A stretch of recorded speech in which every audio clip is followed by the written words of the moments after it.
Queridas irmãs, queridos irmãos, que o Mestre Jesus envolva todos vocês em muito amor, em muito carinho, em muita luz. Este é o quadro Conversando sobre Jesus, no canal do Lar Ismael do YouTube. Neste estudo desta semana, nós vamos falar sobre os capelinos, esses espíritos que vieram para o nosso planeta para dar um impulso na sua evolução. Mas vamos ver por que e como eles vieram. Vamos então ao livro A Caminho da Luz, do nosso querido Emmanuel, psicografado por Francisco Cândido Xavier. No item 3, ele diz sobre as raças adâmicas, o sistema de capela. Nos mapas zodiacais que os astrônomos terrestres compulsam em seus estudos, observa-se desenhada uma grande estrela na constelação do Cocheiro, que recebeu na Terra o nome de Cabra, ou Capela. Magnífico Sol entre os astros que nos são mais vizinhos, ela, na sua trajetória pelo infinito, faz-se acompanhar igualmente da sua família de mundos, cantando as glórias divinas do ilimitado.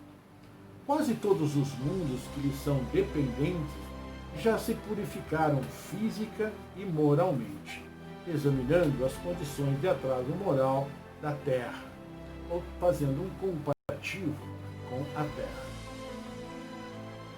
Há muitos milênios, um dos orbes de Capela, que guarda muitas afinidades com o globo terrestre, atingira a culminância de um dos seus extraordinários ciclos evolutivos.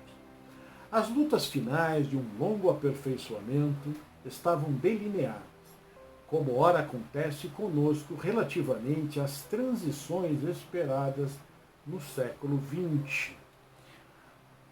Alguns milhões de espíritos rebeldes lá existiam no caminho da evolução geral, dificultando a consolidação das penosas conquistas daqueles povos cheios de piedade e de virtude. Mas uma ação de saneamento geral os alijaria daquela humanidade, que fizera jus à concórdia perpétua para a edificação dos seus elevados trabalhos. As grandes comunidades espirituais diretoras do cosmos deliberaram então localizar aquelas entidades que se tornaram pertinaz no crime aqui na Terra longínqua, onde aprenderiam a realizar na dor e nos trabalhos penosos do seu ambiente as grandes conquistas do coração e impulsionando simultaneamente o progresso dos seus irmãos inferiores. Foi assim que Jesus recebeu, à luz do seu reino de amor e de justiça, aquela turba de seres sofredores e infelizes. Nós fomos fazer uma pesquisa para verificar, então, sobre Capela. Encontramos várias, e mais uma nos chamou a atenção, pela didática com que foi explicada pelo professor Laércio Pereira Fonseca, que ele é autor do livro Projeto Terra. Ele é um astrofísico, um estudioso. E ele diz assim, dá alguns dados importantes para que nós possamos entender o nosso cosmos. Então vamos lá.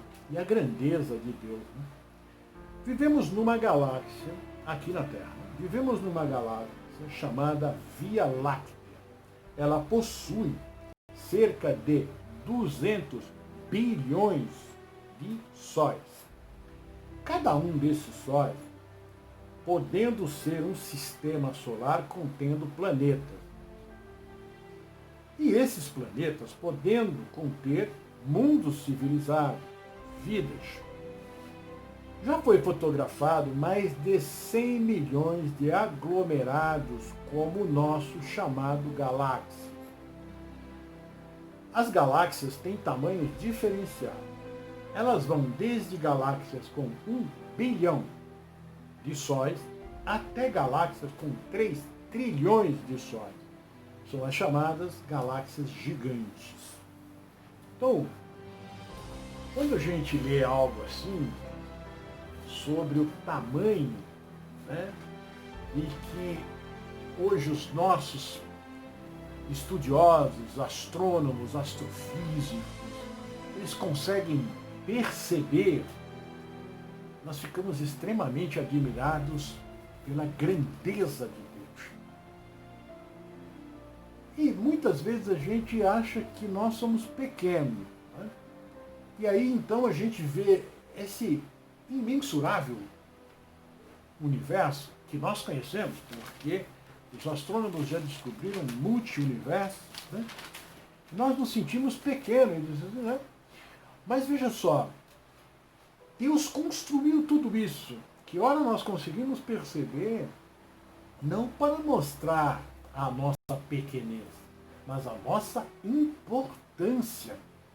Porque tudo isso que está construído é para nós, espíritos eternos.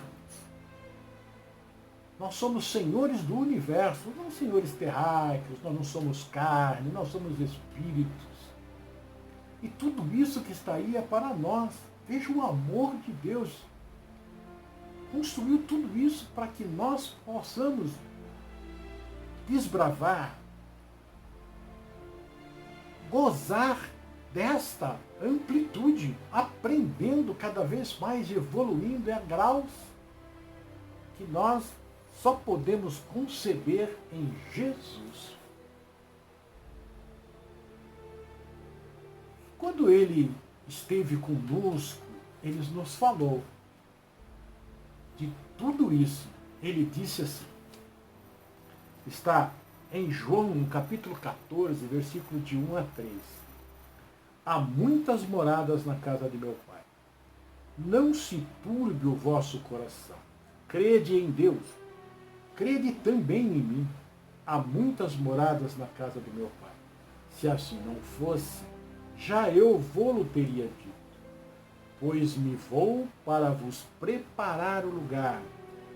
Depois que eu me tenha ido e que vos houver preparado o lugar, voltarei e vos retirarei para mim, a fim de que onde eu estiver, também vós aí estejais.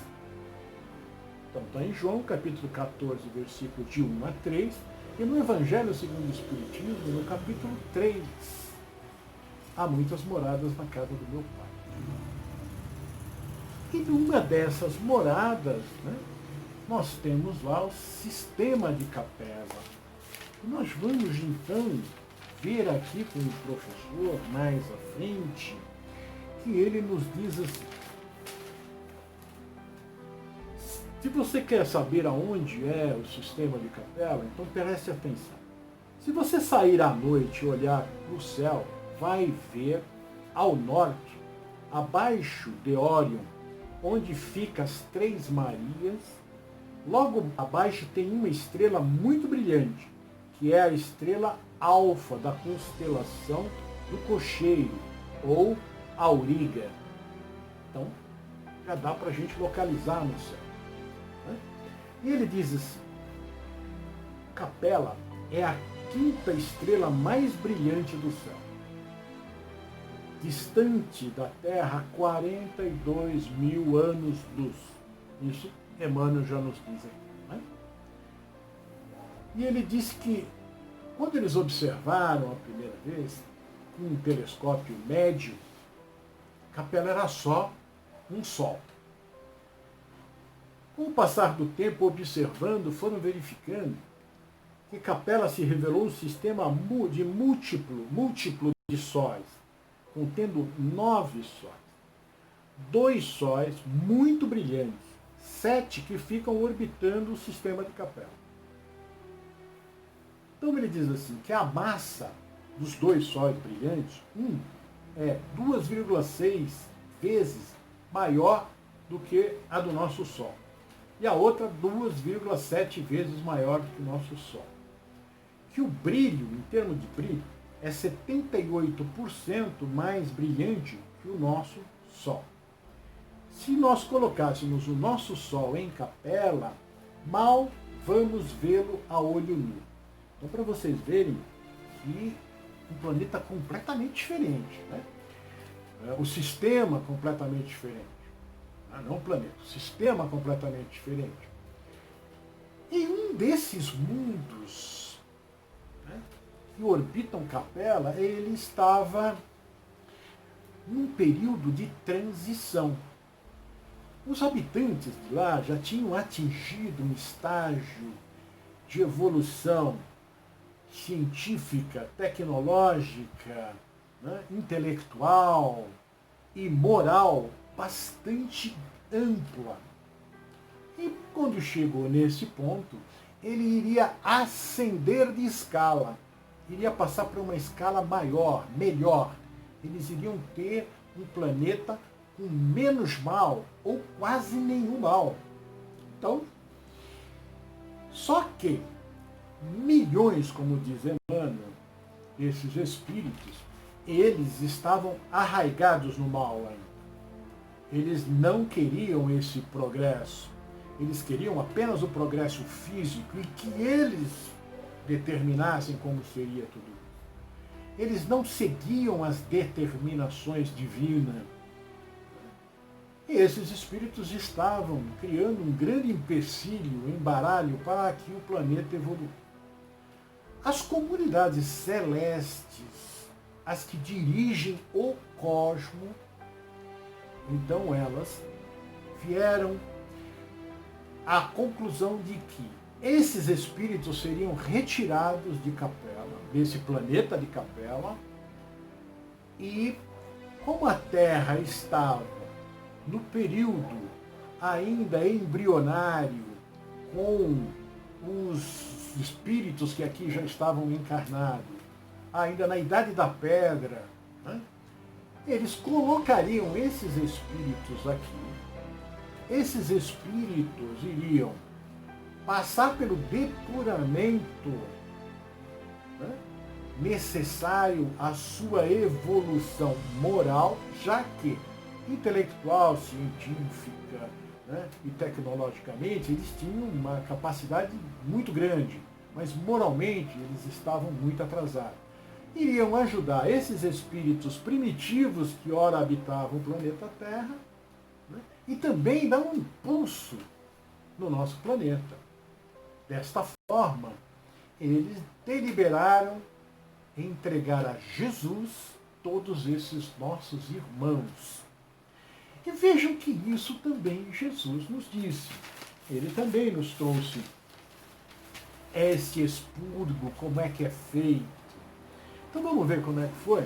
Ele diz assim, em Mateus capítulo 25, de 31 a 46, ele diz assim, quando o Filho do Homem vier em sua glória, com todos os anjos, ele se assentará em seu trono na glória celestial.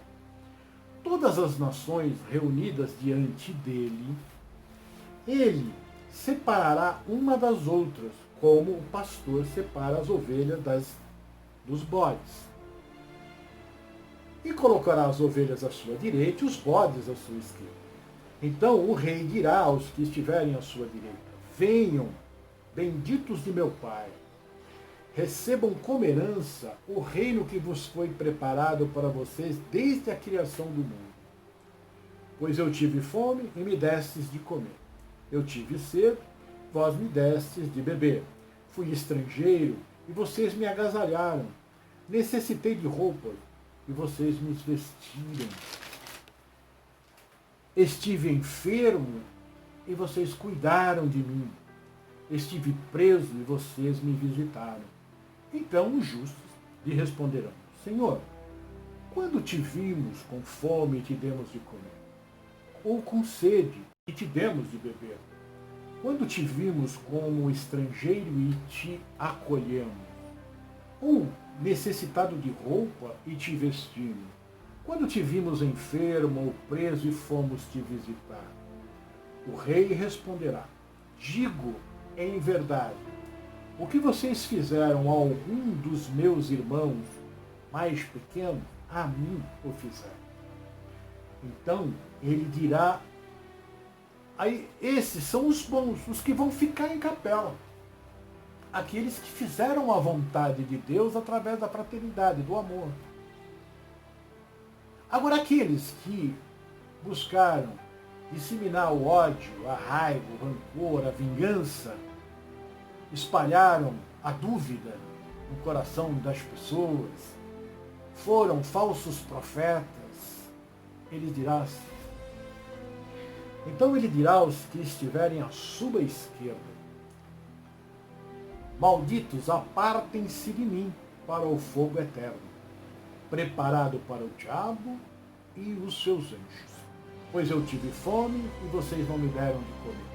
Eu tive sede e vocês não me deram de beber. Fui estrangeiro e vocês não me acolheram. Necessitei de roupas e vocês não me vestiram. Estive enfermo e preso e vocês não me visitaram. Eles também responderam: Senhor, quando te vimos com fome ou com sede, ou estrangeiro, ou necessitado de roupa, ou enfermo, ou preso, e não o ajudamos? Ele responderá: digo em verdade, o que vocês deixaram de fazer a algum desses mais pequeninos, também a mim deixaram de fazer. E esses irão para o castigo eterno, mas os justos para a vida eterna. Nós verificamos aqui que as palavras são bastante fortes para esses nossos irmãos que, infelizmente, não estavam fazendo a vontade do Pai, ou para nós que não estamos fazendo a vontade do Pai. Claro que Jesus precisava pintar com cores muito fortes para aqueles homens e mulheres que não tinham a consciência, o conhecimento, as informações que nós temos hoje. Mas hoje nós sabemos que vamos sim ser degradados se continuarmos espalhando o ódio, né?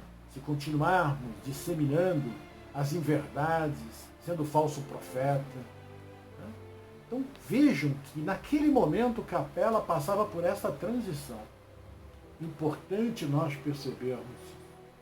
Agora vamos ver o amor de Jesus, como diz aqui no livro Os Exilados de Capela.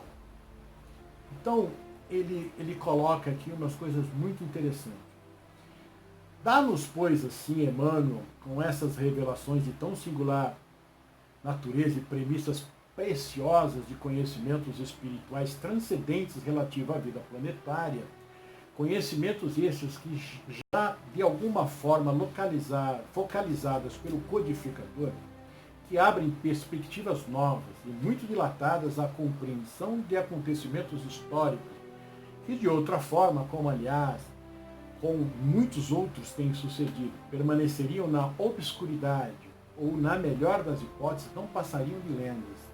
Aliás, essa permuta de populações entre orbes afins de mesmo sistema sideral e mesmo de diferentes sistemas ocorre periodicamente, sucedendo sempre a expurgo de caráter seletivo, como também é fenômeno que se enquadra nas leis gerais da justiça e da sabedoria divina, porque vem permitir reajustamentos oportunos, retomadas de equilíbrios, harmonia e continuidade de avanços evolutivos para as comunidades de espíritos habitantes de diferentes mundos. Por outro lado, é a misericórdia divina que se manifesta possibilitando a reciprocidade do auxílio, a permuta de ajuda e de conforto, o exercício, enfim, da fraternidade para todos os seres da criação.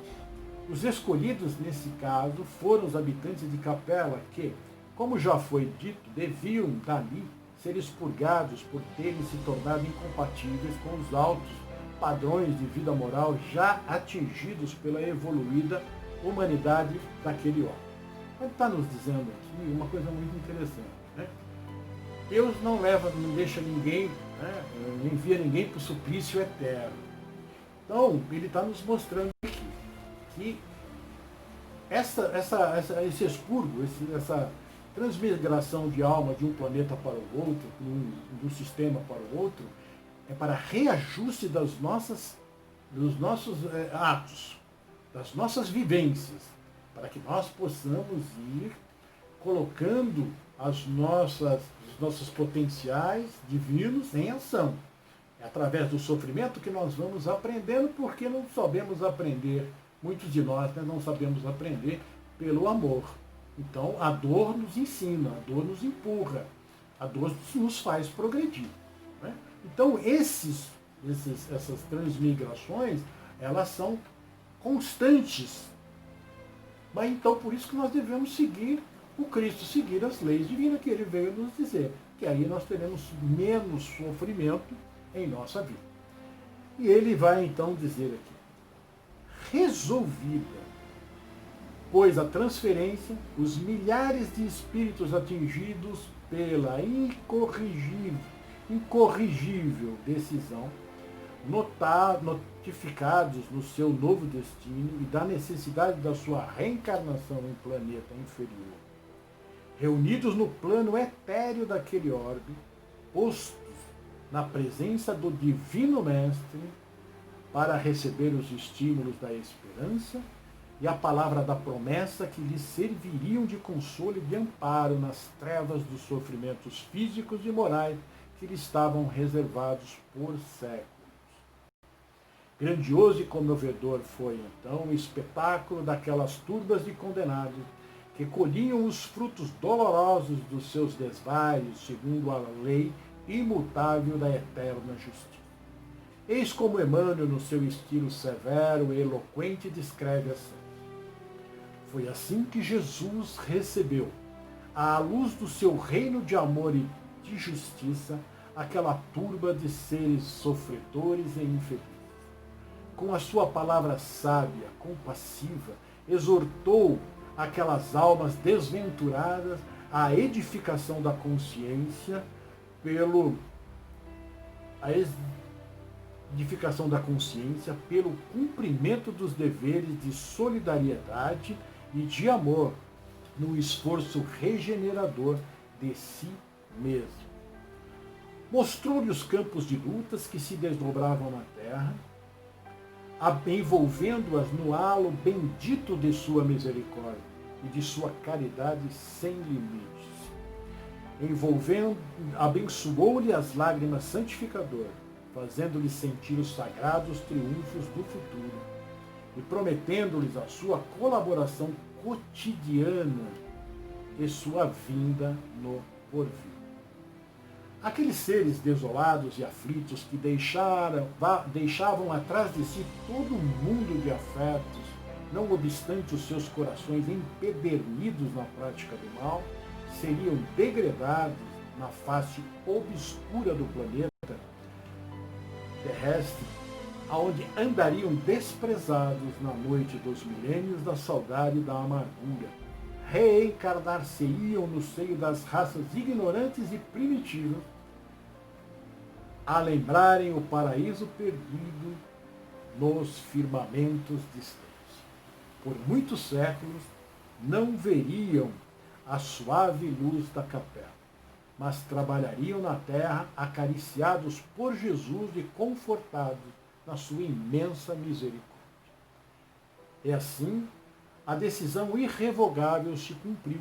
Os exilados, fechando seus olhos para os esplendores da vida feliz no seu mundo, foram arrojados na queda tormentosa para de novo somente abri-los nas sombras escuras de sofrimento e de morte do novo habitat planetário. Foram as cortes de Lúcifer que, avassaladas pelo orgulho e pela maldade, se precipitaram dos céus à terra, que daí por diante passou a ser-lhes a morada purgatorial por tempo indeterminado.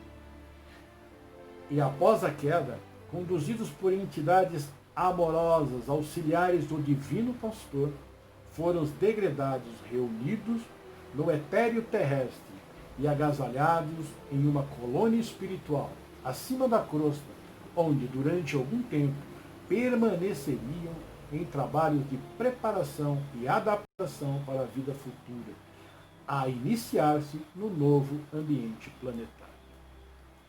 Meus amigos, é algo assim muito bonito. esse trabalho de Jesus e de todos esses mensageiros divinos. Prepararam o nosso planeta Terra, receberam a vida, trabalharam, formaram os corpos dos seres primitivos que ali habitavam o nosso princípio inteligente, fizeram as modificações do princípio inteligente no plano espiritual, trouxeram os espíritos à Terra depois deles passarem por essa transformação e viverem em outros mundos. E esses espíritos estavam aqui na Idade da Pedra, quando lá no orbe de Capela houve a necessidade, essa feliz necessidade, né, do planeta já ter a capacidade de evoluir, e esses milhões de espíritos, que não vieram todos para a Terra, né, mas na grande maioria vieram para a Terra, eles saíram de lá e vieram para cá. Aqui nós vimos com muita clareza, né, se resolver alguns enigmas. Por exemplo, sobre o paraíso perdido e sobre os anjos decaídos. Mas isso nós vamos ver mais para frente, na semana que vem. Nós vamos ver como foi a reencarnação e como foi o trabalho dos capelinos sob o comando do nosso querido Mestre Jesus, que ele prometeu que cuidaria deles todos os dias, em todos os momentos, e que viria no porvir estar com eles. Olha aí, cenas dos nossos próximos estudos, até nós atingirmos os dias de hoje. Nós temos muito estudo pela frente. Nós agradecemos a cada um de vocês por estar apoiando esse projeto do Lar Ismael e procurem conhecer o Lar Ismael. É uma instituição que trabalha com os nossos irmãos de rua, que ajuda as comunidades, que está desenvolvendo esse trabalho ativamente nesse momento em que nós estamos passando por essa pandemia, mas em nenhum momento deixou de ser feito os seus trabalhos, tomando todos os cuidados, evitando todas as aglomerações. Todos os nossos irmãos estão sendo assistidos. E, então, curtam ali, né, o canal, deem uma olhada no Instagram do Lar Ismael, no Facebook, para vocês conhecerem esse projeto, porque ele é um projeto de amor ao próximo. Que Jesus abençoe a cada um de vocês em muita luz e muito amor. Eu sou Irandi Protásio, um dos membros do Lar Ismael.